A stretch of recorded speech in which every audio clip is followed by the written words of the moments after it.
Hello everyone, this sharing session is provided by the Australian Buddha Dharma Practice Association. Today, I want to take you on a journey to explore an extremely profound method from the Avataṃsaka Sutra, also known as the Flower Garden Sutra. It can be said that this method is fundamentally a fast track to Buddhahood. So, where is the starting point of this path? It lies precisely in how we adjust our own mind and how we view the good spiritual advisor who guides us, our spiritual mentor. Ready? Let's begin this journey of the mind immediately. Why start now? The crucial importance of the mind. Why must we talk about this first? Why is this particular Dharma gate so crucial? Because we are living in a very critical time. The scriptures mention that the Dharma will undergo a process of waxing and waning, eventually entering the so-called Dharma ending age. What does that mean?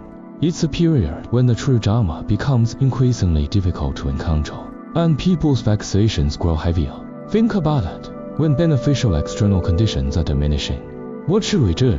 Therefore, to sow these correct causes right now is equivalent to securing the most precious spiritual provision for our future. We are, in essence, building an inner refuge that we can rely on, no matter how the times change. The foundation, the power of initial resolve. What, then, is the absolute starting point for all of this? Very simple. 2 words: initial resolve. Let's first look at why this resolve is the cornerstone of all spiritual cultivation. Cultivating and forming this resolve now is like purchasing ultimate insurance for the future. Every effort we make today is planting an indestructible diamond seed within ourselves. When that seed eventually matures at a certain point in the future, we will have the opportunity to personally experience and witness what the realm of the Buddhas and Bodhisattvas truly is, rather than just keeping it as a conceptual understanding from books. Core cultivation, forging an indestructible mind. Okay, if the initial resolve is so important, what exactly should this mind be? This next section is the core of the core. The scripture uses several incredibly vivid metaphors to tell us which mental states a disciple should cultivate. Well, look at the contrast. It's so vivid and strikes right to the heart, isn't it? Young minds are often like the soft, flimsy tofu brain on the right shaken and shattered by a single word from another person. Or sometimes, like shattered glass, full of cracks internally, making us not only fragile, but also likely to unintentionally wound those who try to come close. Therefore, the goal of cultivation is a spiritual forging process. We must transform our minds from tofu and broken glass, step by step, into something like the iron ring mountains or a diamond, strong, unshakable, and fearless. One, the earth mind. Imagine the great earth beneath our feet. It carries everything, right? Whether it's fragrant flowers or filthy lace trash. It silently accepts it all and transforms everything into nourishment. Cultivating the earth mind is essentially asking ourselves, can I possess such a broad capacity? Can I shoulder great responsibility without feeling weary? Can I even transform the adversities and challenges in my life into nourishment for my own growth, and then use that to help others? To the diamond mind. This refers to a will that is absolutely unshakable.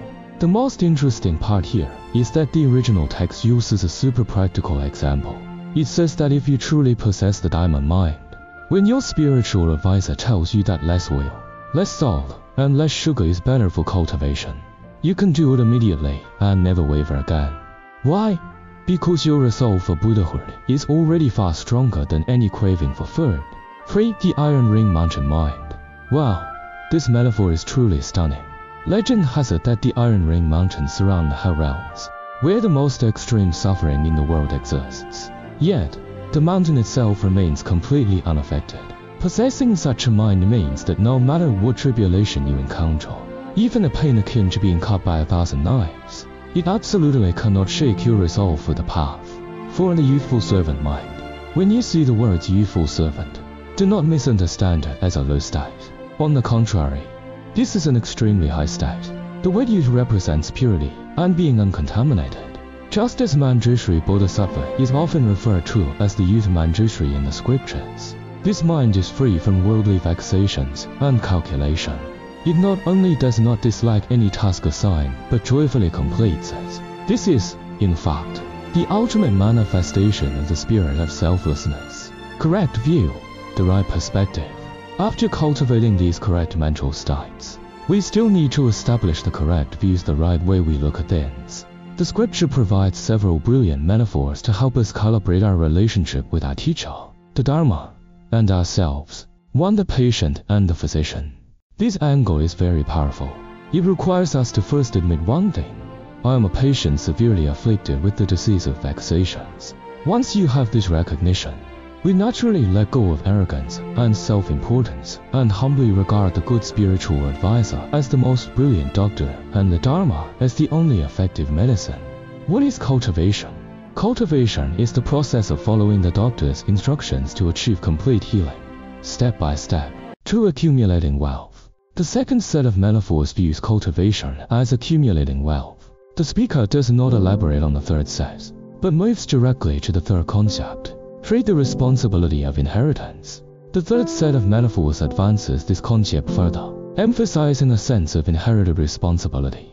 We are the children. The good spiritual advisor is the parent, and the Dharma is the family legacy we must inherit. This means that the relationship between us and the teacher is not just one of instruction, but one of intimate care and entrustment. Our cultivation is about properly inheriting this sacred family legacy and making it flourish. The ultimate result, the Buddhas come to you. So, after speaking so much, what actually happens when we truly cultivate these minds and views? Hi, this is the most critical result, the ultimate reward. And do you know what? This is a truly miraculous transformation. When you refine yourself through the cultivation described above, becoming a worthy vessel capable of holding the Dharma, the situation completely reverses. You no longer need to work hard searching upwards. Why? Because the Buddhas and Bodhisattvas will actively seek you out, becoming your uninvited friends. They will proactively create all kinds of conditions to help you achieve your goal. Because at that moment, you are truly ready. The power in this passage is immense. It is an absolute guarantee given to us by the good spiritual advisors. What does this show? It shows that the underlying law of cause and effect is absolutely real and trustworthy. As long as you sow the correct cause, the result will inevitably appear. This is not a matter of probability.